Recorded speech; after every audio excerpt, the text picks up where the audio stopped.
তারপর অনেক রাত্রি সবাই যখন ঘুমিয়ে পড়ে, আমি এসে দাঁড়াই এই সমুদ্রের তীরে। আমার পায়ে ঢেউ দেয় জল। তখন মাথা তুলে আকাশের সবচেয়ে উঁচু তারাকে আমি বলি, সোনার মেয়ে, তোমার জন্য, কেবল তোমার জন্যই জন্মেছিলাম আমি। মাথার উপর থেকে হাজার হাজার ফুট সমুদ্র সরিয়ে একদিন আমি ভেসে উঠেছিলাম কেবল তোমার জন্যই।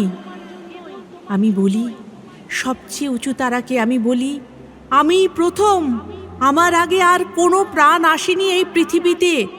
মনে রেখো, মনে রেখো, কেবল তোমার জন্য পৃথিবীতে এতগুলো অরণ্য বানিয়েছি আমি, আর সেই অরণ্যে বসিয়েছি এত রকমের গাছ। যে কোনো গ্রামের মধ্যে আমি পেতে দিয়েছি নদী, আর যে কোনো পাহাড়ের গায়ে আমি নামিয়েছি ঝর্ণা কেবল তোমার জন্য সোনার মেয়ে। না, শুধু আকাশেই নয়, সমস্ত নদী, সাগর, সমস্ত সরোবরের তীরে তীরে কেবল তোমার জন্যই তো আমি বসিয়েছি এত রং বেরঙের পাখির মেলা। যে কোনো মরুভূমির মধ্যে আমি তো জাগিয়ে রেখেছি ঠান্ডা ঝিল আর সারি সারি খেজুর গাছ। মনে রেখো, মনে রেখো, যে কোনো গাছের মধ্যে আমি রেখেছি বাসা, আর বাসার মধ্যে ছোট্ট গুটিসুটি পরিবার।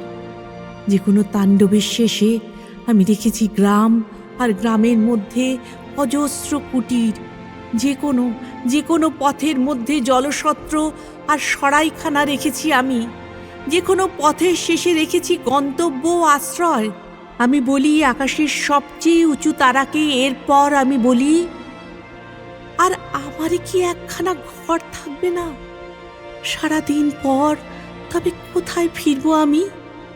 সারাদিন ধরে মেঘে মেঘে বৃষ্টি বানাবার পর, আর আকাশে আকাশে এত রং লাগাবার পর, মাঠে মাঠে ফসল আর বনে বনে এত ফুল জাগানোর পর, হাতের সঙ্গে হাত মিলিয়ে দেবার পর, দিনের শেষে কোথায় ফিরবো আমি? কার কাছে? কে আমাকে জল গামছা এগিয়ে দেবে? কে আমাকে খেতে ডাকবে বলো? তুমি ছাড়া সোনার মেয়ে, কে আমাকে ঘুম পাড়াবে? আর